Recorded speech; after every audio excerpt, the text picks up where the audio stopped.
Peguei o Ina pela mão. Depois, tomado de uma ideia súbita, deixei-a e virei-me para uma máquina da qual se projetava uma alavanca, semelhante às de sinalização nas estações das estradas de ferro. Galguei a plataforma, agarrei a alavanca com as duas mãos e coloquei todo o meu peso para arrancá-la de lado. De repente, o Ina, parada no meio da galeria, começou a choramingar. Eu tinha calculado com bastante precisão a capacidade de resistência da alavanca. Após 1 minuto de esforço, ela se partiu.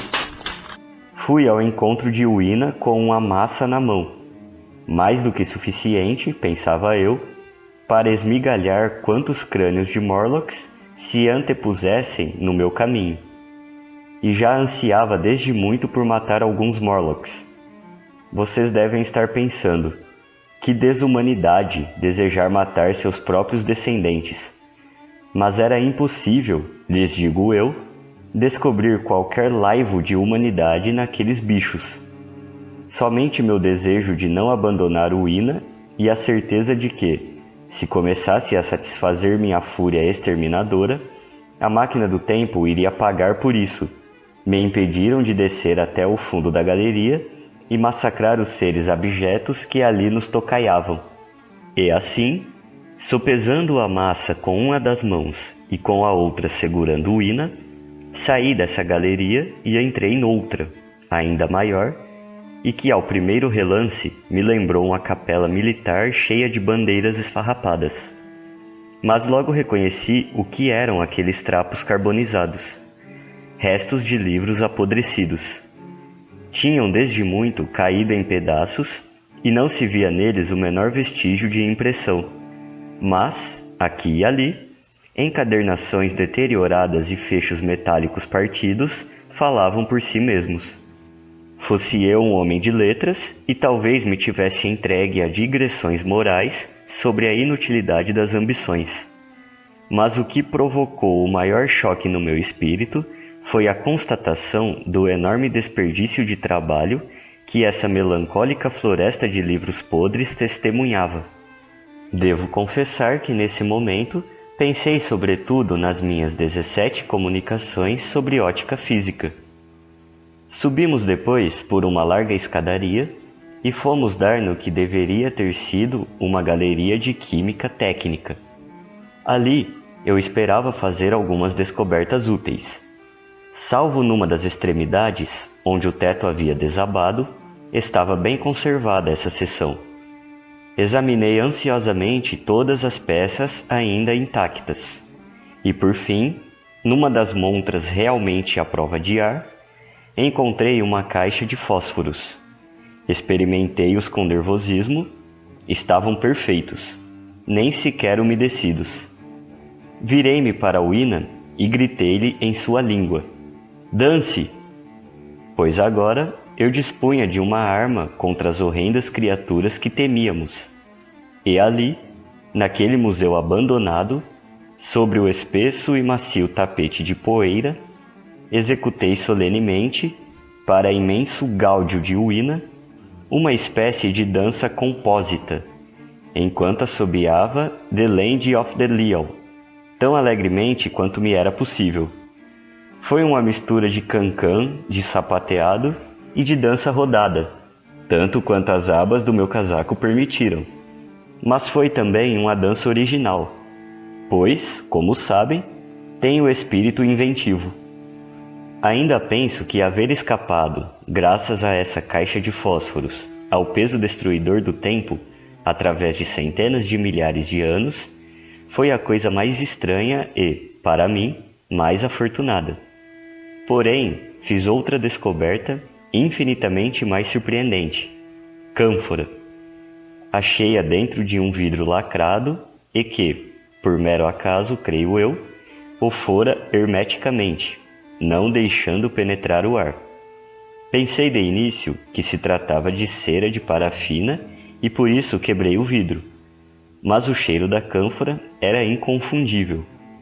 Em meio à universal decomposição, essa substância volátil conservara-se intacta, por obra do acaso, talvez durante milhares de séculos. Isso me fez lembrar uma pintura a sépia que eu tinha visto executar com a tinta extraída de um belemnite, que devia ter morrido e virado fóssil milhões de anos atrás. Ia jogar fora a cânfora quando me lembrei de que ela era inflamável e ardia com uma bela chama brilhante. Era, na verdade, uma ótima vela e guardei-a no bolso. Não encontrei, no entanto, nenhum explosivo nem nada que servisse para arrebentar as portas de bronze. Até ali, minha alavanca de ferro era o objeto mais útil sobre o qual tinha deitado a mão. Nada obstante, deixei essa galeria muito eufórico. Não posso contar os pormenores de toda essa longa tarde. Isso exigiria um grande esforço da memória, mais ainda, relatar minhas explorações na ordem em que as fiz.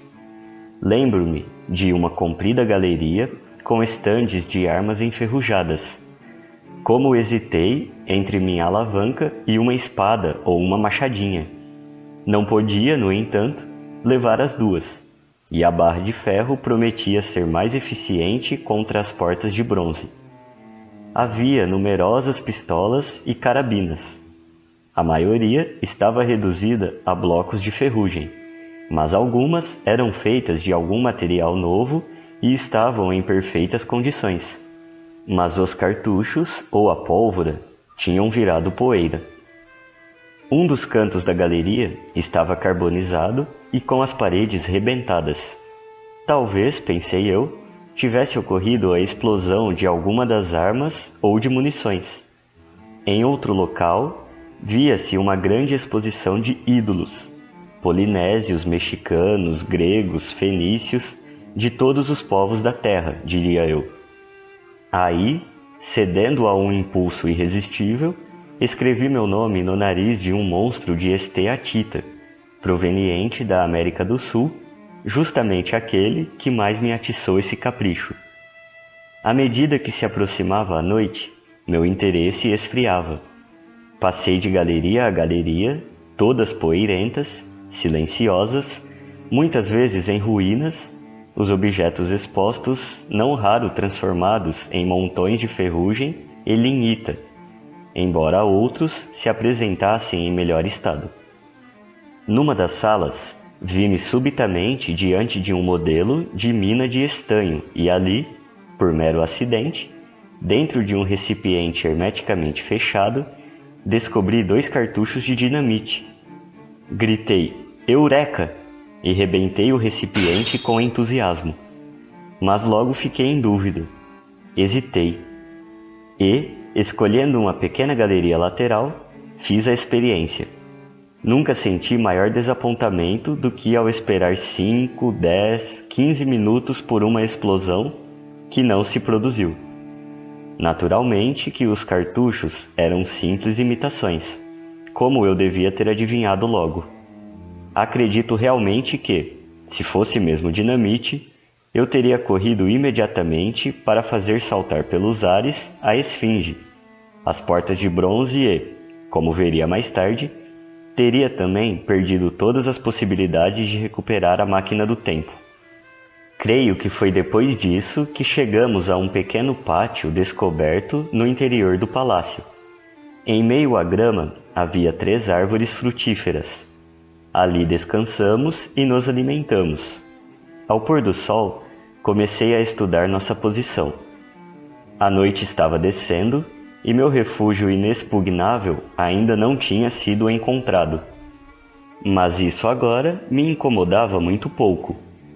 Eu estava de posse de uma coisa que era talvez a melhor das defesas contra os Morlocks. Eu tinha fósforos. E tinha também cânfora no bolso, caso necessitasse de uma luz mais forte. Pareceu-me que a melhor coisa a fazer era passar a noite ali ao ar livre, protegidos por uma fogueira. Na manhã seguinte, iria reaver a máquina do tempo. Para isso eu dispunha, por enquanto, somente de minha massa de ferro. Mas agora, com os novos conhecimentos que adquirira, eu encarava de outra forma o obstáculo das portas de bronze. Até então, eu me abstivera de forçá-las, em grande parte devido ao mistério que elas ocultavam. Elas nunca me tinham dado a impressão de ser muito sólidas, e eu contava que minha barra de ferro seria suficiente para o trabalho a fazer.